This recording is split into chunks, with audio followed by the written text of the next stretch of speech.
Good afternoon. This is the Thurston County Board of County Commissioners for December 4th, 2017.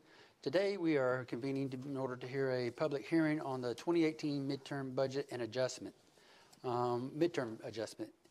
Thurston County is seeking public input on the proposed 2018 midterm budget adjustment of Thurston County's 2017 and 2018 biennial budget.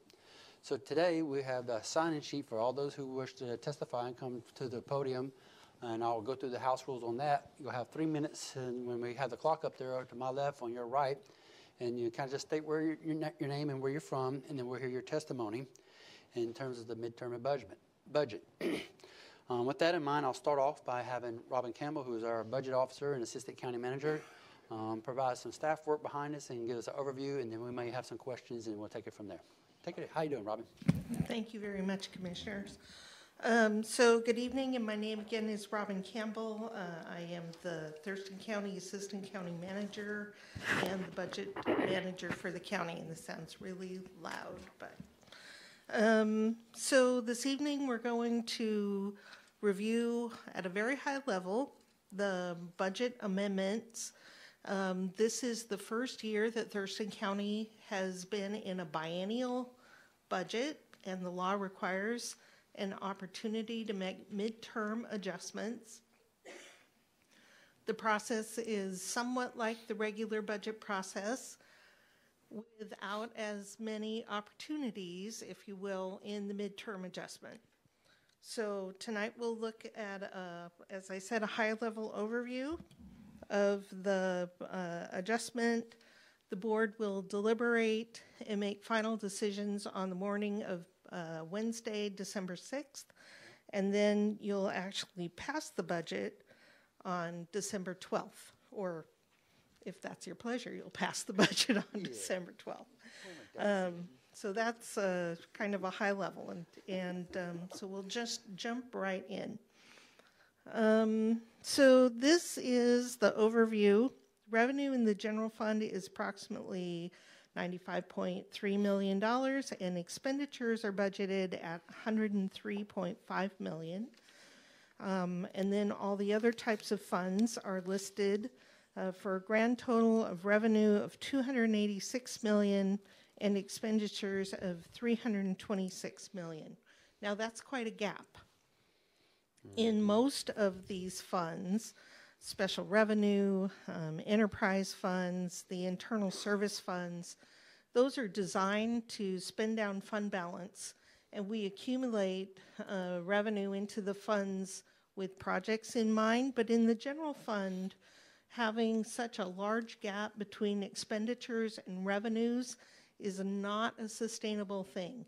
We're planning this year in 2018. We anticipate an ending fund balance of approximately $10 million. That's how much we need for cash flow.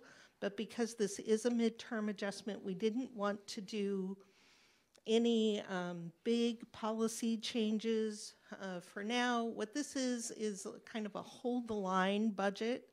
And as we go into the 1920 biennium, we know that we're going to need to be looking for, in the general fund in particular, we'll talk more about this as we go, we'll have to be looking for ways to increase revenue or decrease expenditures to close that gap. So the next page, you see that the total operating revenue, we had a revenue hearing on November 21st. This information was provided at that time as well. Total taxes for the entire budget are just a little under $116 million.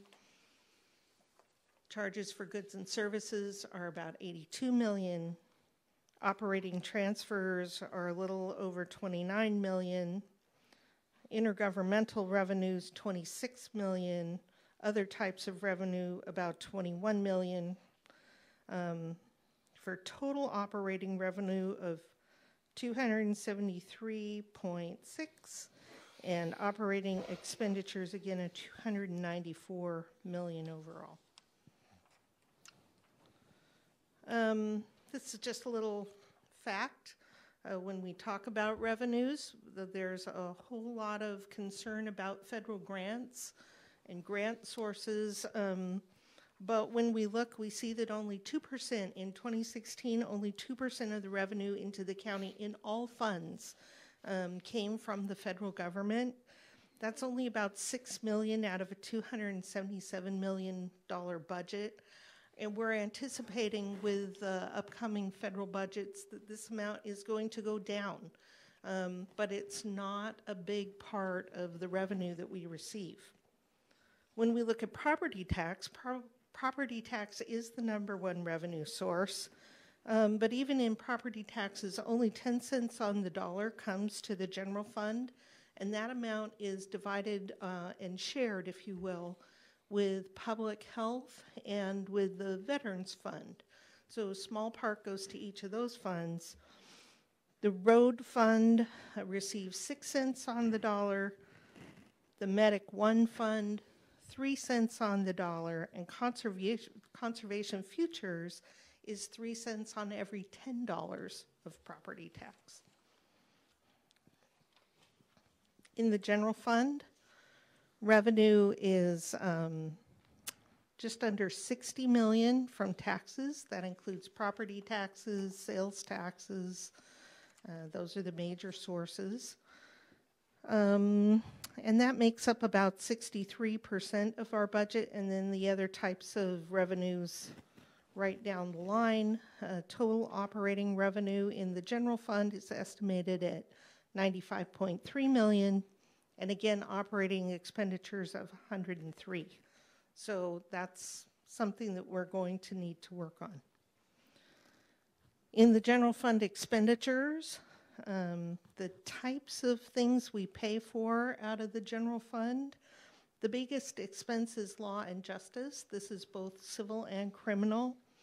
It adds up to about 75% of the fund, and it is just under $78 million.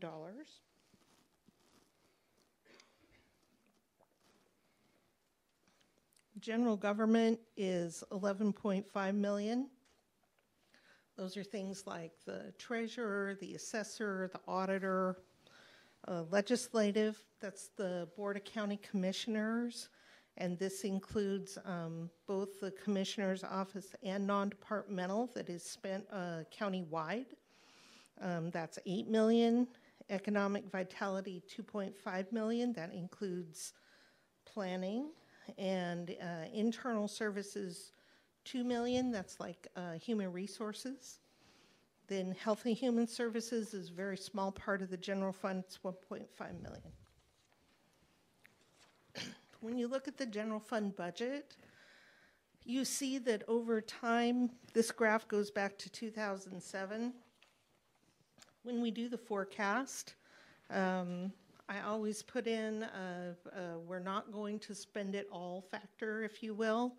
And this graph shows that if you were to appropriate, or rather in 2016, the appropriation was $93 million, but we actually spent $91 million. So the county has, in every year, spent less, and the reversion is generally anywhere from 2 to 5%. And if you look, even in the tight years of the economic downturn, 2009, 2010, there was money reverted to in the general fund. However, if you look at this graph, you'll see that even though we spent less than at the appropriation, in many years we spent more than the revenue that we brought in. And what you see is in years like 2010, when the revenue was more than the expenditures, and years like 2014 and 2015, those are years that the board actually took actions to reduce the budget to ensure that there would be sufficient fund balance to meet our cash flow needs. So we're coming up on a time when you look at 2017 and 2018, when the expenditure authority is so much more than the revenue. That is reducing our fund balance pretty significantly. And again, we're going to have to look when we look at 19 and 20 at reducing the costs.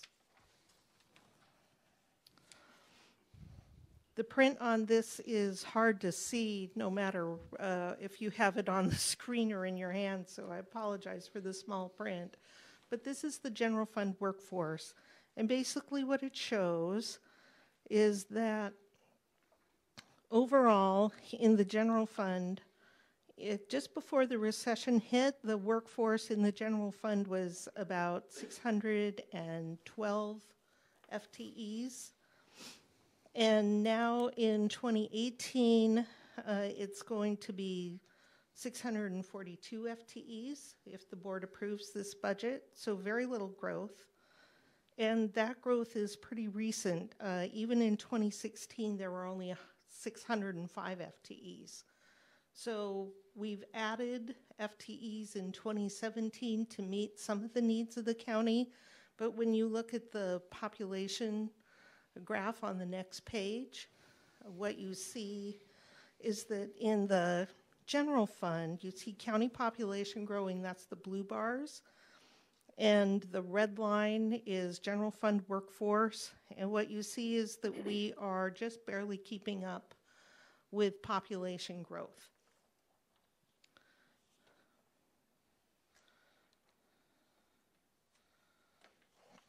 Okay. So that's the overview, and unless you have any questions about the overview, we'll do some more high-level stuff.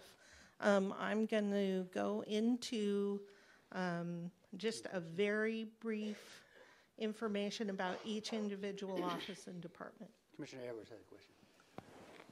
Could you give us some type of an explanation? You talked about a hold-the-line budget, but we make a 1% increase possibly, and for how long has that been going on?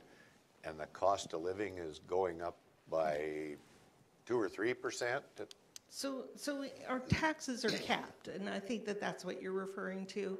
Property tax in particular, the commissioners can increase property tax by 1% per year. That's your lawful levy limit. And anything above that, you would have to go to a vote of the people. That 1% this year is going to be approximately $377,000. But the cost of providing services just to keep the workforce where it's at. So one example is cost of living increase. If the board were to approve a 1% cost of living increase in the general fund, the cost of that is just under $500,000. So your 1% levy lift doesn't come close to covering a 1% cost of living increase for staff, and that doesn't begin to address what if you wanted to do a more than a 1% COLA? Inflation is closer to 3%. What if, and we know it does, medical inflation is about 5%, and that's a large cost for our employees. A big piece of our budget is medical benefits. And then there are all the needs we haven't addressed yet. A growing population requires additional services. The assessor has more property to evaluate. The auditor's issuing more licenses and recording more documents and hopefully attracting more people to vote in elections. The sheriff has more area to patrol, if you will, with a growing population. And we're definitely experiencing overcrowding in our jail. And we're not able to meet those increased costs with the revenue that we have today. So let's look at what those costs are. In the assessor's office, and I'm going to talk just about the core service that each of the offices provides. This doesn't begin to cover all of the things that our offices and departments do, but the assessor's office, their core service is to appraise property values and maintain property information. Their general fund budget in 2018 will be just under 4.2 million, 32 FTEs, and the assessor has a very small amount of restricted money, so their total budget is just slightly more than their general fund. In the auditor's office, the auditor runs elections, recording and licensing. They oversee county financial services. The difference in this budget is an update of revenue and indirect cost rates. The general fund budget for the auditor is about 6.1 million. There are 40 FTEs. The auditor has restricted funds. She has a total budget of $6.5 million. The state examiner, that is the state auditor. They come every year to audit the county's financial statements and all of our records, and we have to pay for that by law. And so that costs us about $131,000 a year. In central services doesn't directly spend general fund money. They establish rates. So we do pay in part from the general fund, but their appropriation is from rates. There will be 83 FTEs in 2018, a $30.8 million budget. Our central services provides facility, maintenance and operation, technology, equipment, fleet, archives, mail services, and the change in the budget is to an update in the internal service rates, which actually went down this year rather than going up. In the clerk's office, the clerk's major duty is to support Superior Court and maintain all court records. Some of the things going on in the clerk's budget is a replacement of court impact fees with general fund money. The legislature reduced our court impact fees, so we have less revenue of about $400,000 a year. But it's not like we could cut those services in Superior Court, because most of the cases that we hear on behalf of the state are an impact to citizens, and it wouldn't affect the state as much as it would the people coming forward with issues. So the budget for the clerk is 41 FTEs. One position is reduced from this year to align the expenditures with the available revenue in one of their restricted funds. Their general fund budget is $3.6 million. Their total budget is $4.3 million. In the Board of County Commissioners office, you're the legislative arm of the county, and you also have executive duties for the departments. You enact county laws, you set the budget, monitor funds, and have department oversight. The major differences in the budget for the board is to fund, there's money included here to fund medical benefits, and we have reduced road diversion by $1.5 million, and instead we're going to do a levy shift from the road for $1.5 million. So the total impact is the same on the road fund. We're just using a different method. General fund budget in the commissioner's office, the number of FTEs goes down by half an FTE because we had a temporary office assistant that has ended. So general fund will be $2.4 million, and the total budget, because the board oversees funds like REIT, conservation futures, treatment sales tax, detention sales tax, those are the bigger ones. So those add up to quite a bit of restricted money. Your budget in total is $39.7 million.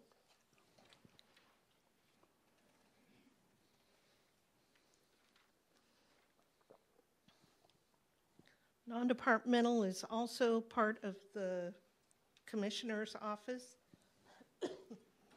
We do separate it though because this fund pays for a variety of things that are for the benefit of the entire county, things like dues to Waco, or the Washington Association of Counties, the National Association of Counties,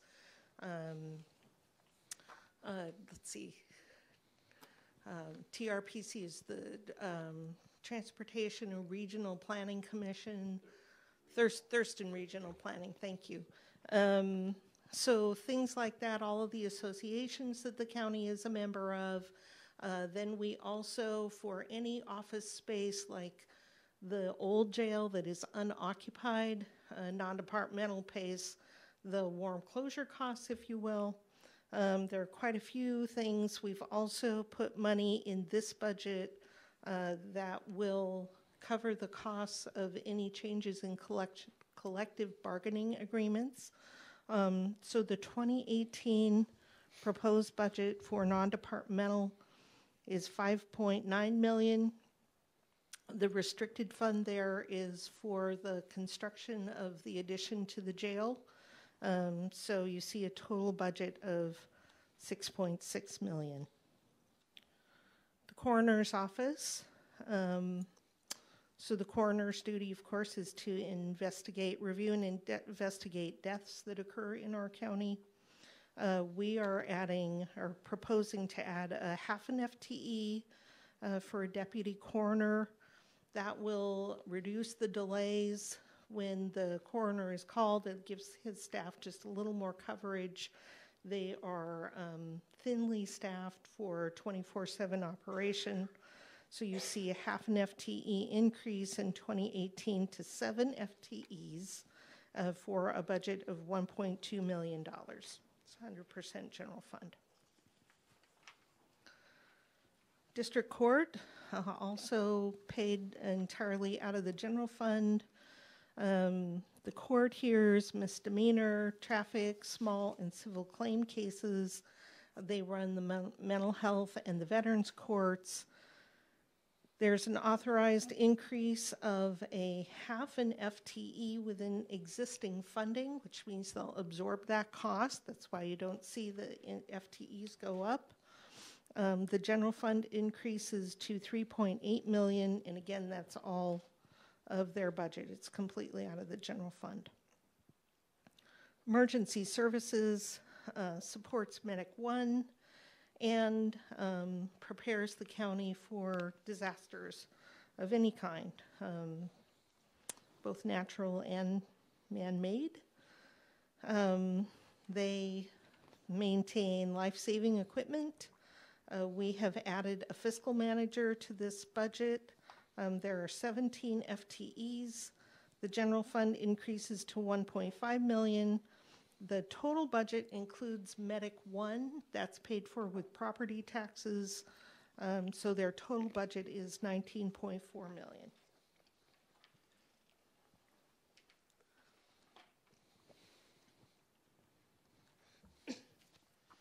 Next, we have human resources.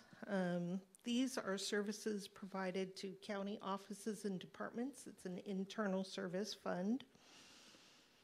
The Human Resources also staffs the Board of Equalization, the Civil Service Commission, and the Salaries Commission. And they provide unemployment. There's an unemployment compensation fund. We are self-funded for unemployment compensation. We found, as we did the budget review, that the fees collected for the fund, the unemployment fund, were more than necessary in past years, so we're doing a rebate to every fund that has paid in. The FTEs in human resources, 18.79. General fund budget of $1.9 million. Total budget, because they do have the restricted funds for unemployment compensation and our risk fund, of $6.7 million. Then we have pretrial services. They conduct pretrial investigations and screening for people who are incarcerated and make recommendations to the court, the prosecutor, and the defense attorneys. They also supervise defendants who are released and waiting to go to trial. We have changed their budget by shifting the implementation of a case management system to 2018. There are 5 FTEs in that office and a budget of about $627,000. It's a very small office. It's 100% general fund. Next is the prosecutor's office. The prosecutor's office prosecutes crime, and they provide civil legal advice for county offices, and they have crime victim services. The budget includes state funding for an increase in the prosecutor's salary that was determined by the state of Washington. The FTEs are going down, and we'll talk a little more about that because they're asking that those be restored. The general fund budget is $9.3 million. There are some restricted funds in the prosecuting attorney's office, including a crime victim compensation fund. They have a total budget of just under $10 million. Public defense provides services to indigent individuals.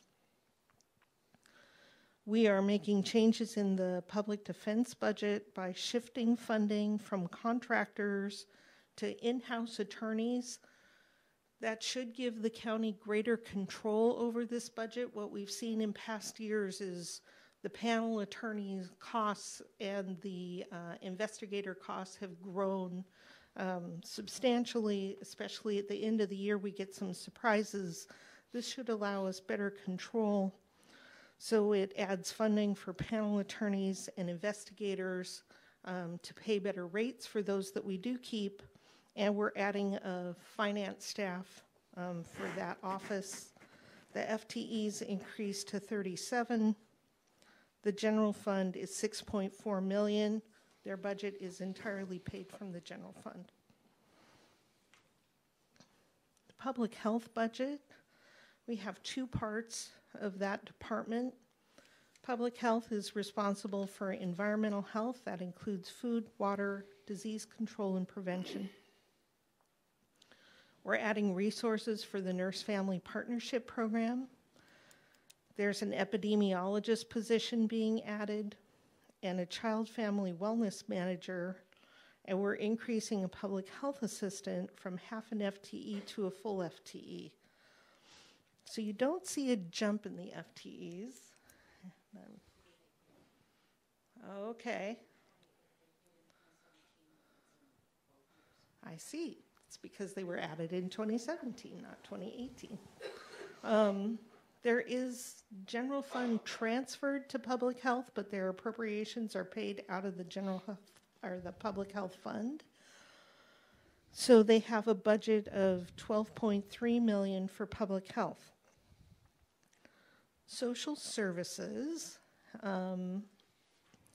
This part of the county budget has treatment for mental health and chemical dependency, services for developmentally disabled youth and adults, affordable housing services, and services for veterans. One of the major changes in the public health budget is that the behavioral health organization that provides services for mental health and chemical dependency has split off from the county and become an independent organization.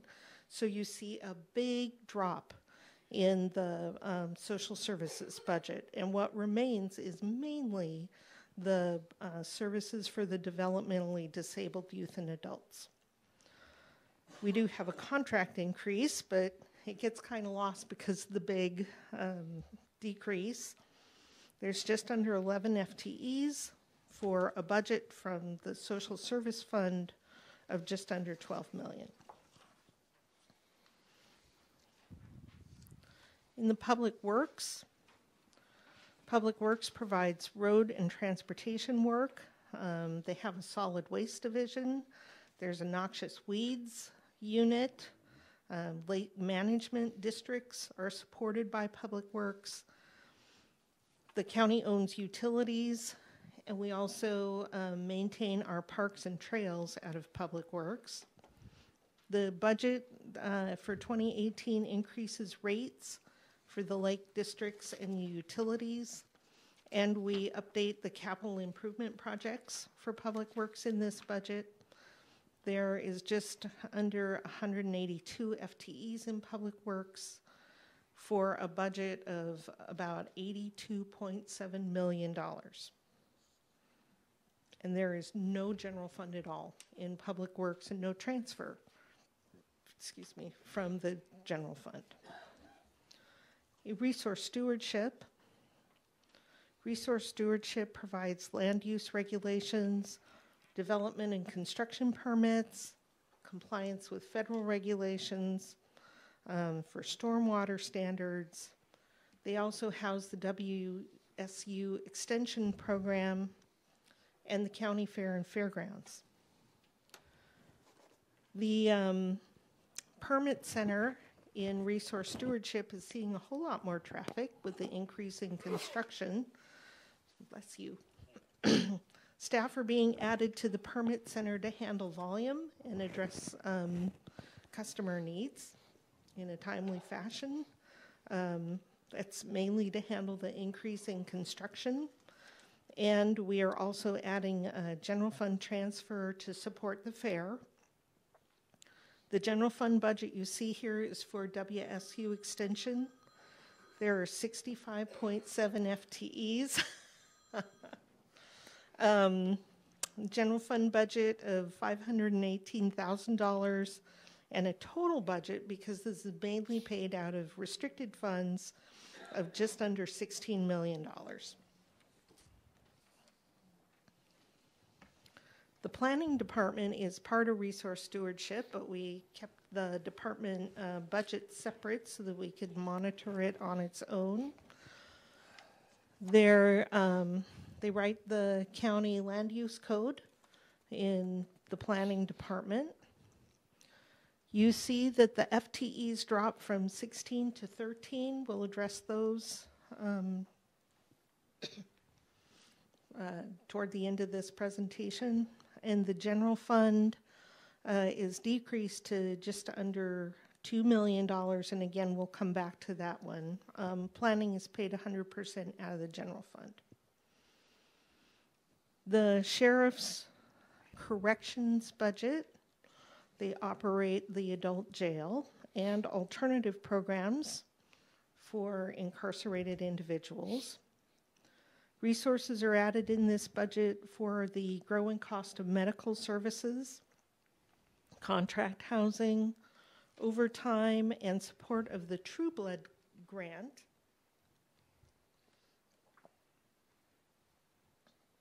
And for people who don't know what that is, the True Blood grant will provide services, mental health services to people who are in our jail. So we've provided general fund support for additional staff in support of that. There are also funds added to address collective bargaining agreement increases. There are 122 FTEs at corrections. Their general fund budget is just under $21 million, and they have a very small restricted fund in the jail, so a total budget of $21 million. Then we have the sheriff's law enforcement budget for providing emergency response and law enforcement in the unincorporated county. We're adding funding again for collective bargaining agreements. There are 108, almost 109 FTEs in the sheriff's budget, and the total budget $18.4 million. Very little restricted money in the sheriff's budget. Superior Court, Superior Court hears civil and criminal cases. They also conduct DUI and drug court. And again, the state of Washington slashed funding that paid for court cases that are brought by the state. Those are impact fees. And again, the county lost $400,000 in funding. The court has just under 41 FTEs. Their budget is $6 million in general fund and have a very small amount in a court library fund. So their total budget is just under $6.2 million. Juvenile court provides for family court and also probation and detention services for youth. Their total budget is $7.5 million. It's 100% general fund money. They have 58 FTEs. In the treasurer's office, this is our last office, the treasurer manages the public funds, not only for Thurston County, but many of our junior jurisdictions. And they invest our money and pay our debt. There are updates in revenue and adjustment for debt payments made in this midterm amendment. The treasurer has 12.5 FTEs. The general fund budget is just under 1.3 million, and the total budget, because there is a lot of debt payment money in the treasurer's office, is $8 million.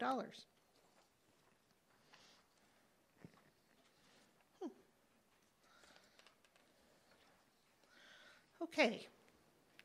We're also addressing the capital budget in the midterm amendment.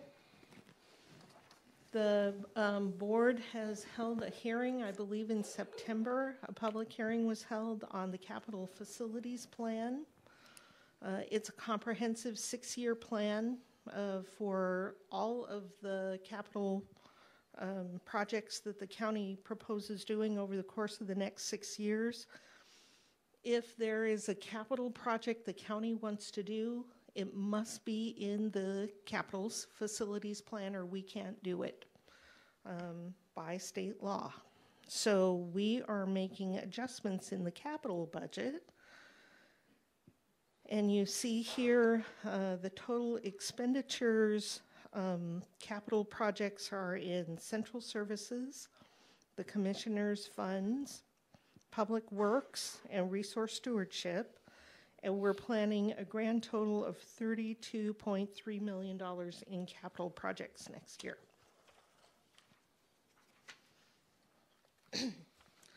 So some of the major highlights in this budget: there is an increase for elected officials that was recommended by the Salary Commission.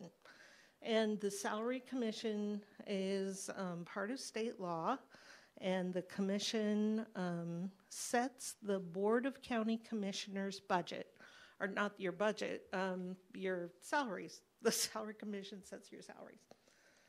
And county commissioners cannot change the amount that the Salary Commission sets. It's by state law. They also recommend to the board the amount of the separately elected salaries, so the auditor, the assessor, the treasurer, the sheriff, the prosecutor. Judges' salaries are set by the state. So the commission has recommended to you that most of the other elected salaries be at the same level as they have set your salary. So that's part of this budget. And what the board has directed is that all elected officials that receive an increase in salary, that increase will be absorbed in their current budget. You did not provide a budget increase for those. In the area of economic vitality, staff are added to the permit center to reduce backlogs. In law and justice, there's resources for correction medical services and the jail bed rate. There are expansion for the coroner. We've hit on all these, but these are the highlights. We've adopted panel attorney rates for public defense attorneys, and we're increasing the predictability of expenditures in public defense and adding fiscal capacity to ensure that the funds are managed well in public defense. In Health and Human Services, behavioral health organization comes out of the budget. We're updating life-saving equipment for Medic One.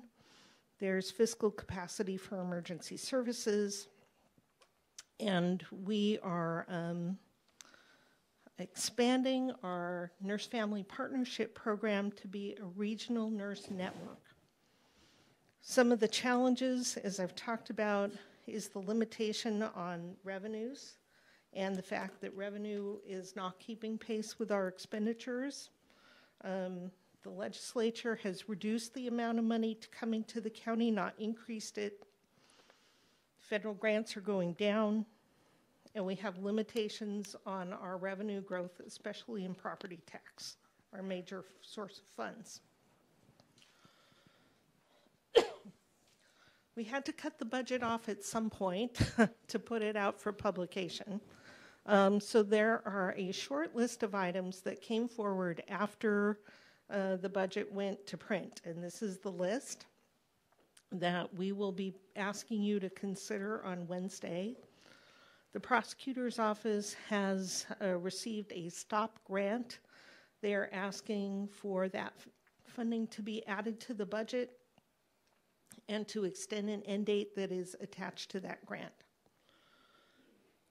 The planning department, remember that there were 3 FTEs lost in planning. Well, this restores them. We just have new information that these 3 grants, Habitat Conservation, the Voluntary Stewardship Program,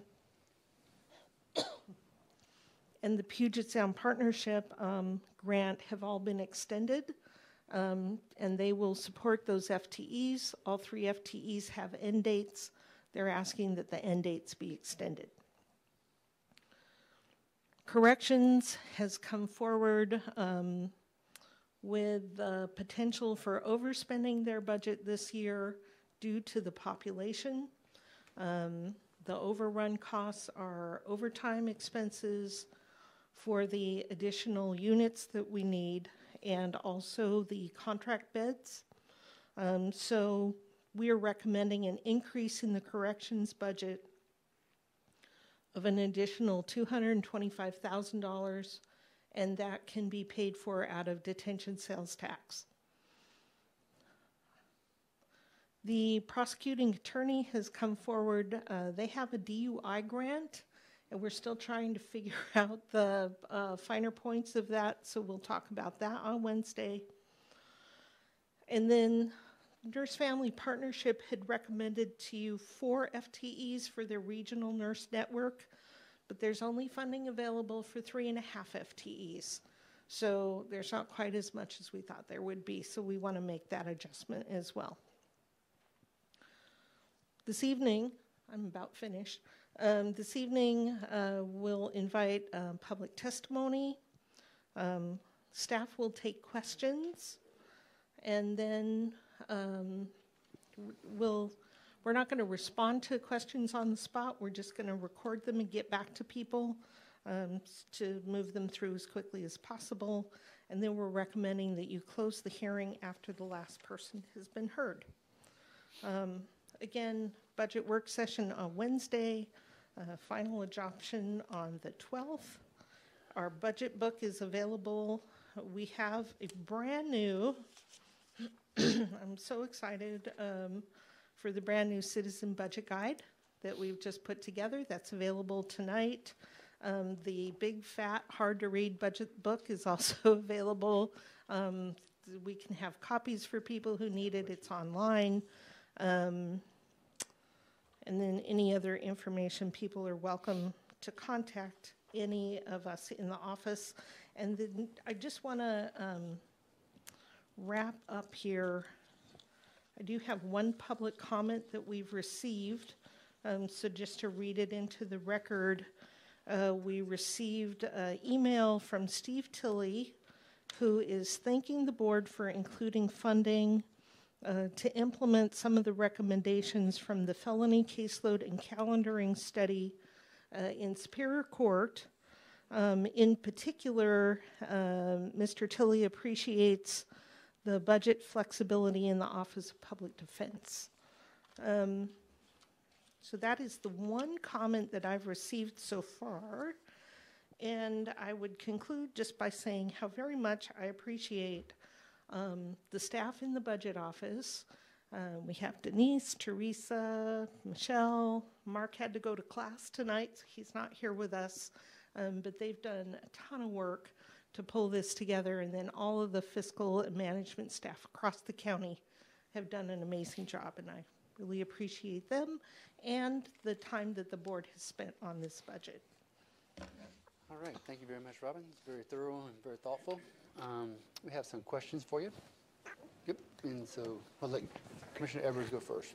Going back to the highlights graph, could you talk just a little bit about any of the salary increases? Are they increases or are they COLAs, and do they match staff? So there's not a lot that I can say about the increases that are included in this budget.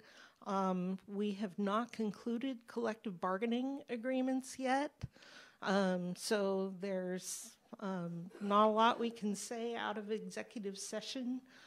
Just aside from saying that there's money here, should the bargaining agreements include things like COLAs, the board is considering that. Good enough. Sir? Just a couple points of clarification for not only those in attendance tonight, but those viewing this on the telly. Going back to central services, we're looking at an increase of 1 FTE, but we're looking at a decrease in about 3.7 million. And why is that? So that's, the rates are going down in central services. Some of the major projects that we've been working on are completed. There are, and mainly it's the projects that are finished. Yeah. Okay. And the clerk's office, there's a decrease in 1 position. And I just want you to reiterate, there's no job loss, though. Nobody got laid off or terminated. It was a vacant position. There are no layoffs in this budget. I want to be sure no one's losing their jobs. Nope. It's a hold the line budget this year. Next year, we got to do better. And social services, we removed the BHO, Behavioral Health Organization, positions and funding.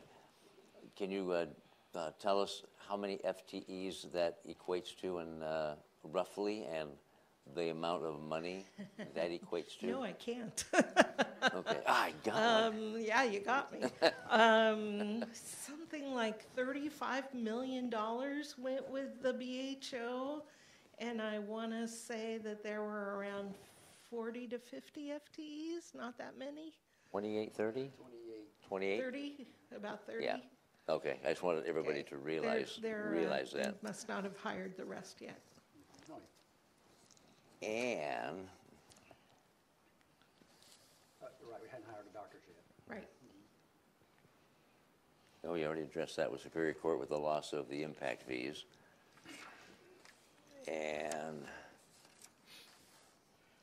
items not in the budget was the addition of 3 employees, Habitat Conservation, Voluntary Stewardship, and Puget Sound Partnership, because there's going to be an end date on the grant, and we're removing that end date, and we will absorb those as employees, or how? So kind of.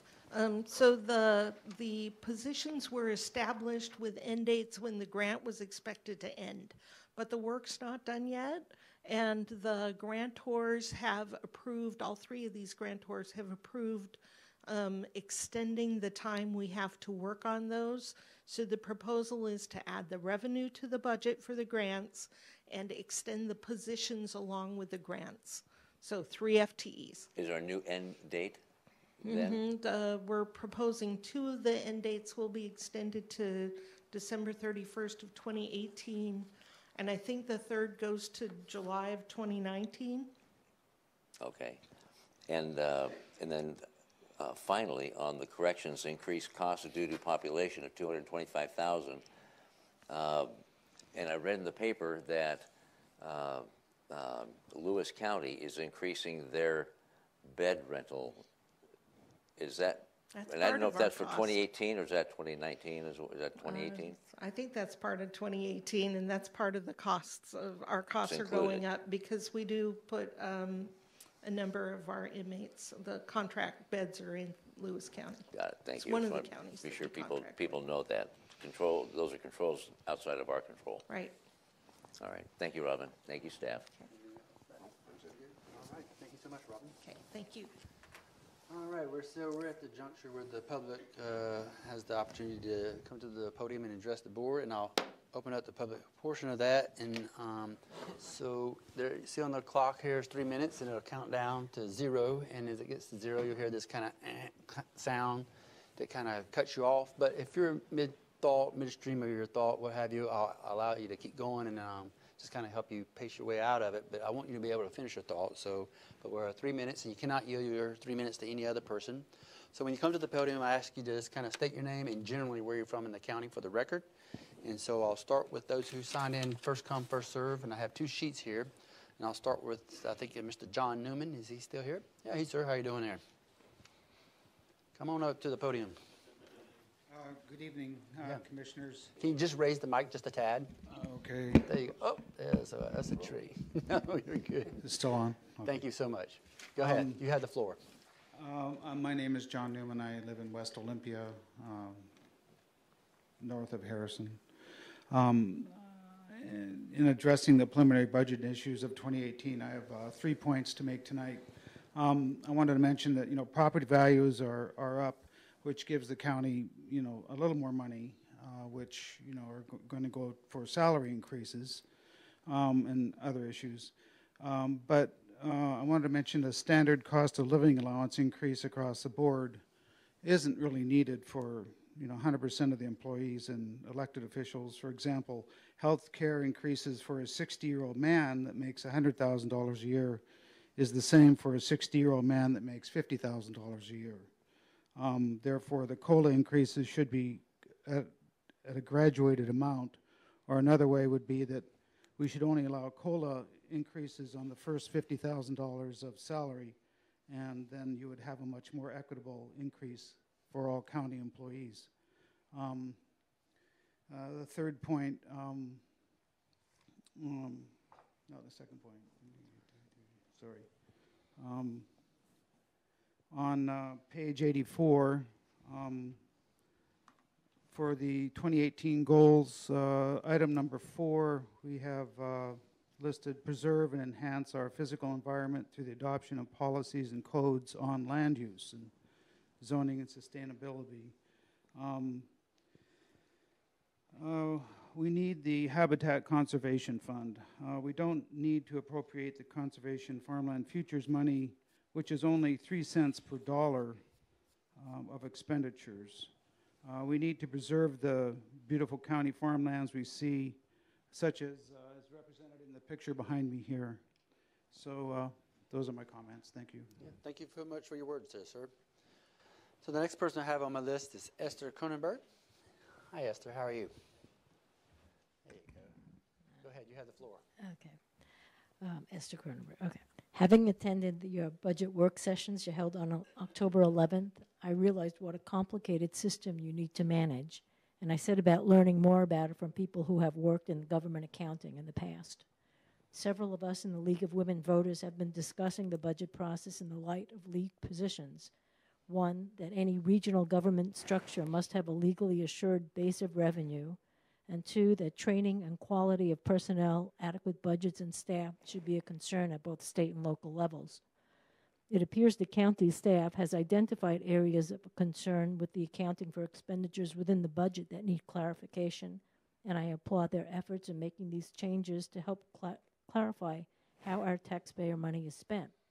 What I would like to address today is a trend the county is taking in its overall revenue expenditure balance.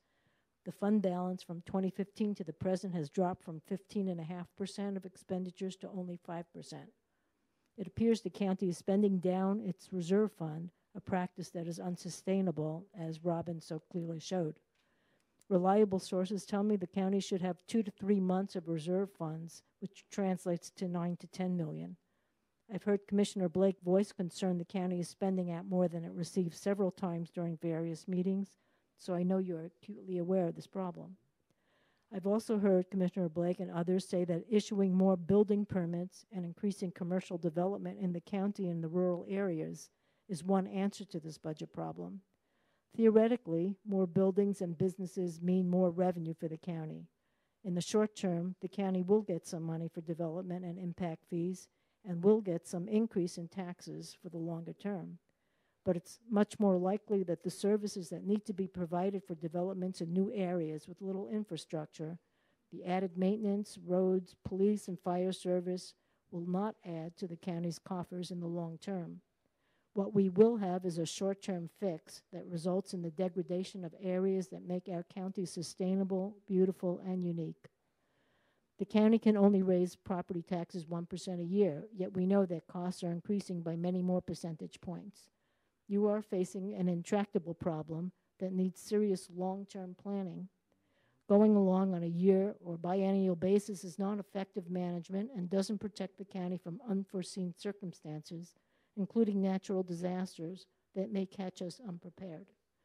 I encourage you to think for the long term, 5 or 6 years ahead, and realize that as much as you hate to raise taxes, our situation will most likely demand you do, unless you're willing to forfeit the wonderful quality of life that we in Thurston County will protect with all our strength and resources.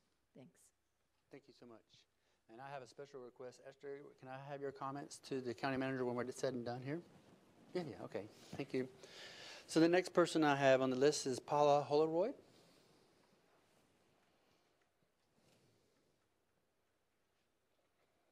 Hello, ma'am. Hi, I'm Paula Holroyd from Steamboat Peninsula. Sure. Thank you for the opportunity for me to remind you of the vision for Thurston County from the Thurston County Comprehensive Plan. The county seeks to maintain and enhance its quality of life while achieving the benefits of growth and minimizing the negative side effects. We recognize our roles as stewards of our natural resources and trustees for the future quality of human life. The quality of our county environment is a special feature that draws people to our area. We must monitor, protect, and enhance the environment to ensure that these lands will be available for future generations. Roads, sewer, water, and other services required by economic activities need to be planned. Development requirements should consider the long-term effects of new development. Such requirements and processes need to resolve key questions of impact on the community's natural resources and ability to provide services to the development.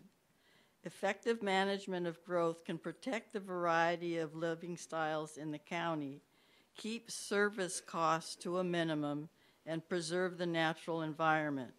Concentration of urban growth in existing centers will protect rural and resource areas from urban sprawl. At the same time, urban areas can provide diversity through density, land use, parks, open space, and environmental sensitive areas. Urban growth should be encouraged in urban areas where adequate public facilities and service exist or can be provided in an efficient manner. Thank you. Yeah, thank you for your words too, ma'am. Mm-hmm. So the next person I have on my list is Lee Rivers. Hello. Lee Rimmer, thank you for having this public hearing tonight on the Thurston County budget. As Robin Campbell has said, the county is $40 million in the hole. $40 million in the hole. That is a lot of money. And yet, as Robin mentioned toward the end of her presentation, these men before you, these Thurston County commissioners, are going to get themselves a great big raise. Yeah, 2018, they're going to sign themselves a great big raise. And of course, if they say it's from the Salary Commission, but of course the Salary Commission always rubber stamps these raises. So as we go through this wonderful budget that Robin has given us, we see that the social services, page 15, is down $4 million from the year 2017 to 2018, $4 million. So social services is treatment for mental health and chemical dependency disorders and services for developmentally disabled youth. Okay, so that's social services. Down Public Works, less $3 million. That's for solid waste, noxious weed, utilities and parks. Resource stewardship stays the same. Law enforcement, of course, stays the same. But as Robin mentioned, currently, law enforcement for Thurston County is getting 75% of our budget. Of all the money we're talking here tonight, law enforcement gets 75% of the entire budget of Thurston County. Yeah, so the sheriff's going to get a big raise just like these men before you in 2018. And so we are $40 million in the hole. Yet these people still are going to give themselves their raises, and they're still going to go forward on this.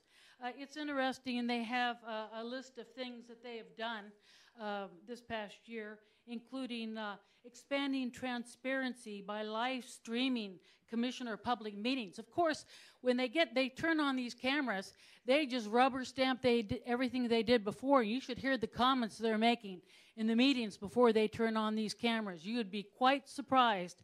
This county is run, obviously, by these men who were elected during 2016. The Donald Trump election brought Donald Trump into our presidency.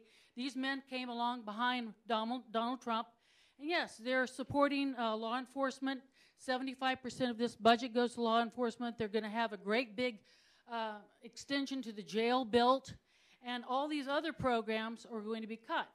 So I think we have a lot of problems here in Thurston County, and I hope they can be addressed. Thank you. Yeah, thank you for your words there, ma'am. And just for clarity, Robin, can you just say if the budget, 75% of the entire budget of the Sheriff's Department comes from the entire budget? Is this on? Mm-hmm. This is on, okay. So the sheriff's law enforcement budget is approximately 18% of the budget. The total law and justice, that includes Superior Court, Juvenile Court, District Court, the clerk's office, the coroner, the prosecutor's office, public defense. I feel like I'm missing someone, but that's the district court, the courts, and that's both civil and criminal. All of that together is 75% of the. But out of the general fund or the entire? Out of the general fund. But not the entire? No, the entire budget is only 18%. Right around 30% for all of law and justice. Okay, great. So I'm going to move on to the next person. Next person I have on the list is Cynthia Stewart.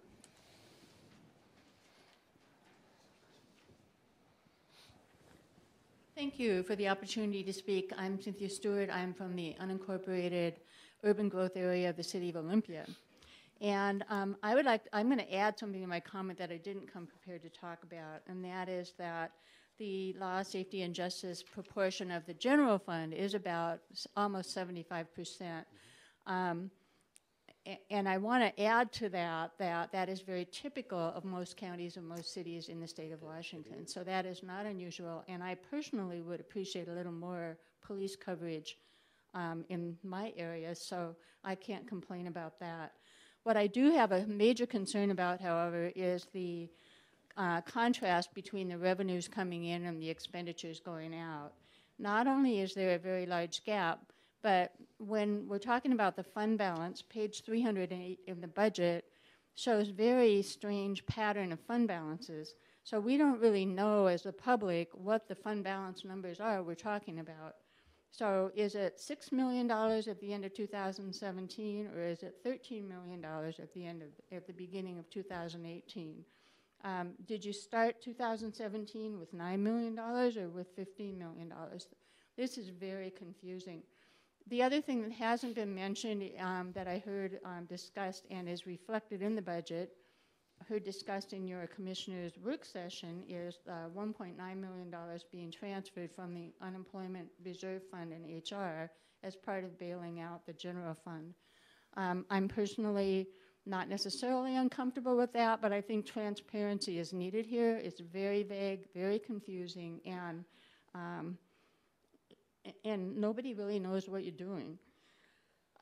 So apropos of the earlier comment that was made about a long-term financial plan, I would highly recommend that you consider a 5 or 6 year financial plan in your operating budget as well as in your capital budget so that you know what's going to happen and you can figure out what those waves are. In the meantime, waiting until 2019 to address this humongous gap between revenue and expenditures makes no sense. On the other hand, you can't do it in a week between today and when you adopt the budget. So I would suggest that you have some public process involving how to get from there to here or from here to there, because what you're doing right now does not make sense to me. Thank you. Thank you so much. Very good words. Thank you. So the next person I have is Roz Jenkins.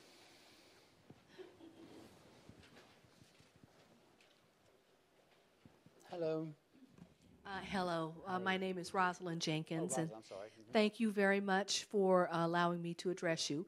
I'm here today as both a member of the board of Thurston Community Media, a member of the Water Conservancy Board, and as a resident in District 3, and I do believe I have met all of you gentlemen, and we've spoken previously. And I'm here with something of a little lighter tone. This is a very challenging general fund budget, but there are other little corners where there are highlights and opportunities, and one is the funding for Thurston Community Media coming from Thurston County. Thurston Community Media is funded by all 4 jurisdictions, Olympia, Lacey, Tumwater, and Thurston County, and we have here, with your support and your help over the years, one of the finest community media organizations and community television operations in the country. And we're at a place where we very much need the budget requests that we have submitted to be seriously considered and approved. And the good news is it is not coming from the general fund.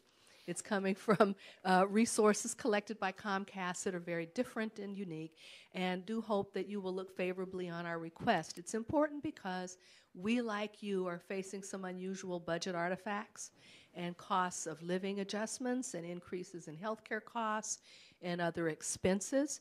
And the operating terms and funds that we're working with were negotiated almost 6 years ago. And a lot has changed in that time. And we do need a little bit more support from the county, slice of the special funds than we've had in the past, in order to just maintain our base and continue to prosper and provide good service. And I will say, I've had an opportunity to begin as just a producer in the community who heard about TC Media and showed up one day and took a class, fell in love with the place, the people, the mission. There are wonderful things happening there. I have been there when there have been evangelical Christian people leaving and Muslim people coming in, greeting each other kindly and creating programming that benefits each of their communities. There is a great deal of diversity. It's growing. The board is diversified. This is a great moment for TC Media. A great moment. We hope that our funding will be sufficient and our next contract with you will perhaps be slightly more generous from those unique funds. So just wanted to ask your indulgence in that. I understand the difficulties and the challenges that exist. There is a bright spot over on the west side called Thurston Community Media, and we appreciate your support and hope that you will continue it. Thank you so much. Yeah, thank you. All righty, so then if I can get you to help the microphone. The next person is the Zahid Chaudhry. Yeah, how you doing there? Great, thank you, bud. You bet. Can you get the mic? I just make sure. Okay, good. Thank you, Shabbos. I got it. All right. Go ahead, Zahid. You got the floor. Great, thank you. As Rosalind Jenkins said, shed light on it in some aspects. I would like to shed light on it some few different aspects. I mean, we're not asking money from you or the county's pocket. We, you know, the PEG fee, PEG PEG fee, which 29 cents, which every cable subscriber pays, is, you know, what the county gives. So I'll give you an example. I'm Zahid Chowdhury. I am the vice president of Thurston Community Media.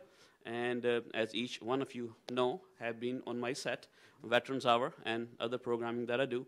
And you understand that it is such a wonderful and unique thing that we have, an asset and a resource we have in the community, and we need to nurture it and keep continually nurturing it. So, I mean, the county is taking a lot more, a huge cut from that fee, which, you know, is provided and comes from that, so we would like to have that change. I think tomorrow, Robin Campbell have a meeting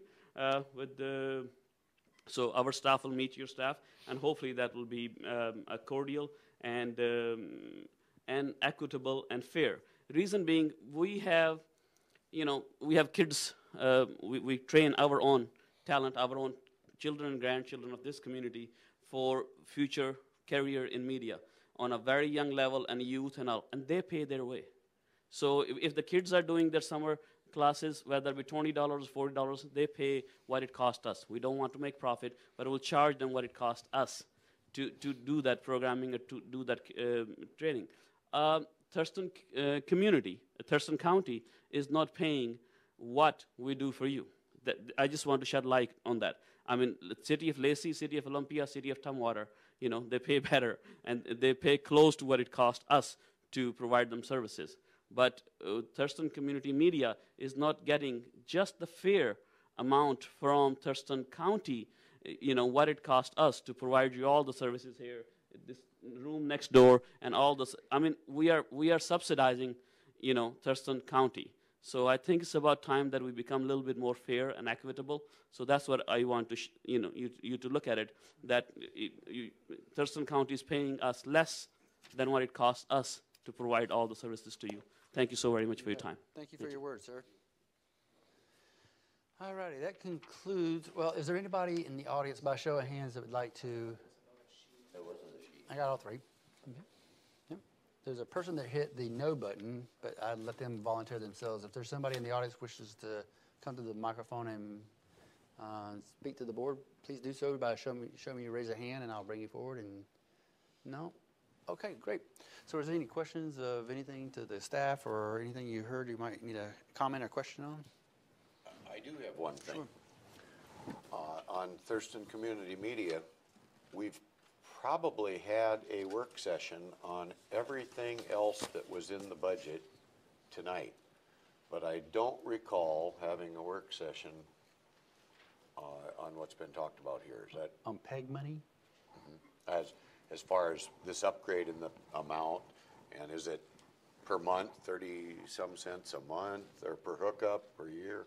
Yeah, we had a brief conversation early in the year, and I have on your schedule tomorrow morning to talk about this in more detail. Okay. You have any comments, questions, follow-ups? No? All right, neither do I. And you have anything, Romero? No. Robin? No? Nothing more. Okay, so I'll just take us to the next thing is the recommended action. Is there a motion to close the public hearing? Mr. Chair, I move to close the public hearing. Second. It's been moved and second, close the public hearing. All those in favor say aye. Aye. Aye. And is there a motion to adjourn? I move to adjourn. Second. It's moved and second to adjourn. All those in favor say aye. Aye. Aye. We are adjourned.